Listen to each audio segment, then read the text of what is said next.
বাগেরহাটের কচুয়ায় গভীর রাতে দুর্বৃত্তের হামলায় যুবদল নেতা জাহিদুল ইসলাম মিন্টু নিহত হয়েছেন। সোমবার দিনগত রাতে উপজেলার রাড়িপাড়া ইউনিয়নের শিবপুর গ্রামে নিজ বাড়িতে এ ঘটনা ঘটে। পুলিশ সূত্রে জানা যায়, দুই বিয়ের কারণে দীর্ঘদিন ধরে পারিবারিক কলহ চলছিল। সোমবার গভীর রাতে বড় স্ত্রীর সঙ্গে মিন্টুর ঝগড়া শুরু হয়।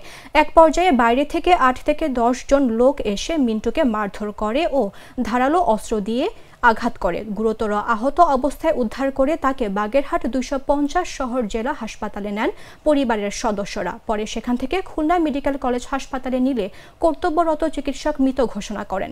বিষয়টি নিশ্চিত করেছেন বাগেরহাটের অতিরিক্ত পুলিশ সুপার মোহাম্মদ শামীম হোসেন।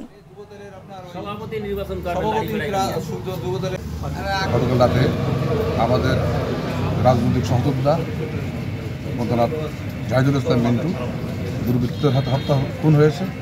আমরা এই খুনের সঠিক তদন্তের মাধ্যমে এর বিচারের দাবি জানাচ্ছি। মারা গেছে, আমরা সংবাদ পেয়ে ঘটনাস্থলে আসি এবং আমরা শুনি যে তার ফ্যামিলি দুই স্ত্রীর কারণে মতবিরোধ থাকার কারণে ঘটনা ঘটে। পরবর্তীতে শুনতে পাই যে বাইরের থেকেও লোকজন পরে ঘরে আসছিল। তবে আমরা এর তদন্তপূর্বক এবং যারা এই ঘটনা ঘটাইছে এবং উপযুক্ত বিচার চাই। জাহিদুল ইসলাম মিন্টু মাদকাসক্ত ছিল। তিনি 2টা বিয়ে করছেন। প্রথম ওয়াইফের সাথে দ্বিতীয় ওয়াইফ এবং তার ঝামেলা চলছে। গত রাত্রে প্রথম ওয়াইফের সাথে দ্বিতীয় ওয়াইফের ঝামেলা হয়। পরবর্তীতে 3টা গ্রুপ তৈরি হয়। তো আমরা শুনেছি যে এই পারিবারিক কন্দলেরকে কেন্দ্র করে তিনি খুন হতে পারেন।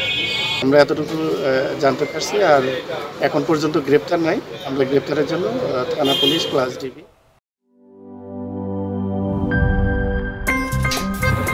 আমার একটা স্মার্ট সিদ্ধান্তে 25% গ্যাসের খরচ কমেছে। ভাবছেন কিভাবে? সাধারণ গ্যাস স্টোভ বদলে আমি এনেছি আরএফএল গ্যাস স্টোভ। এর সাইন্টিফিক নজল ও ব্রাস বার্নার ক্যাপ সমানভাবে তাপ ছড়িয়ে রান্না করে দ্রুত। তাই গ্যাসও বাঁচায় 25%, টাকাও বাঁচে 25%। আরএফএল গ্যাস স্টোভ নিরাপদ ও গ্যাস সাশ্রয়ী।